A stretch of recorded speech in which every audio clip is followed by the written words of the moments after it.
This is a participatory, yes. Are we ready? Okay.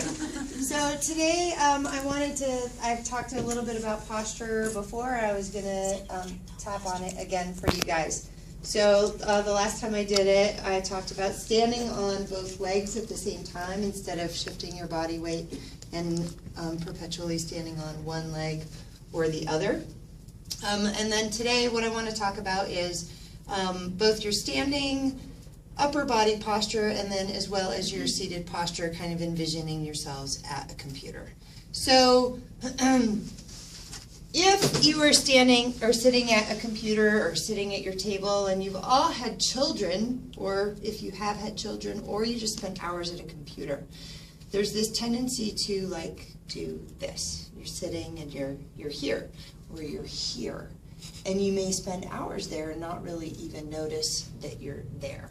So one tip I like to give people is that in order to like stand and have your head and shoulders, right, there's often that like, well, bring your shoulders back. Well, that's actually can be kind of difficult to do if your musculature is chronically tight from being so forward. So instead of thinking about just shoulders back, your sternum is kind of flat.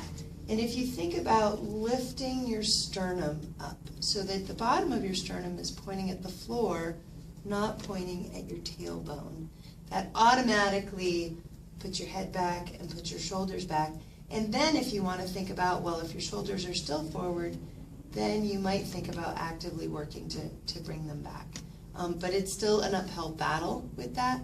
And soft tissue release work can be of benefit to that. So the tip that I have is think about lifting your sternum, and you can even have the visual of your vertebrae are stacked together, right? And they open on both the back side when you bend forward, and they open on the front side when you extend back. So if you think about increasing that space and opening the front of your spine and lifting up. So an exercise, a couple of exercises that can be done to help with stretching and opening the chest musculature. Stand and clasp your hands behind your back this way. Okay. And you can start by lifting up and away. And then you can also bend forward and allow those arms to flip forward over you. And stretch your This is going to become R-rated, Jean. That's okay. I'm against the wall. This is my favorite stretch. I love it. Hang out there with that one. You can also do a doorway stretch where you put your arms on the door jambs of the doorway. And so imagine that my arms are on the door jamb. And then the tendency is to want to like lean through the door jamb. But if you actually think about stepping through the door jamb so that your body is supported, your legs are supporting your body weight, so that your tissue can just relax and stretch instead of you're leaning and you're trying to support your body weight at the same time. So that step through. And if you vary where you put your hands on the door jamb, then it changes the stretch for you. And then one last tidbit, if everybody wants to take a seat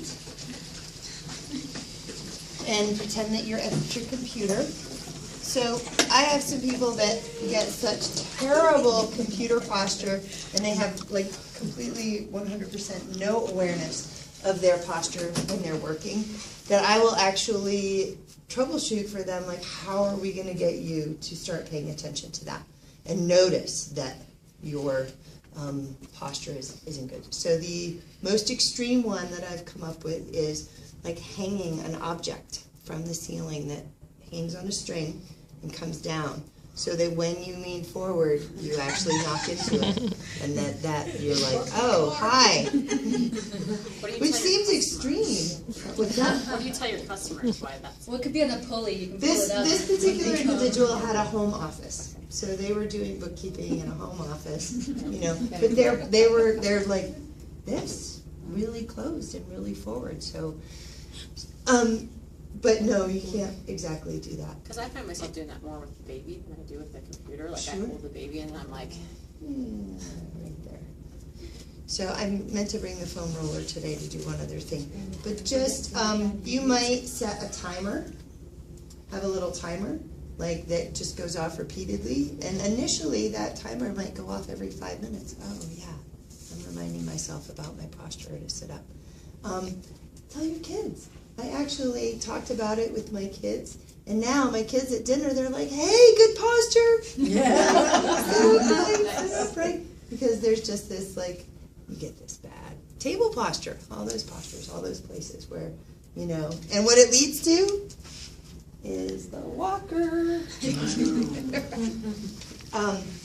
And the translation into business is that, you know, how we're standing and presenting ourselves says a lot about how we're putting ourselves out there.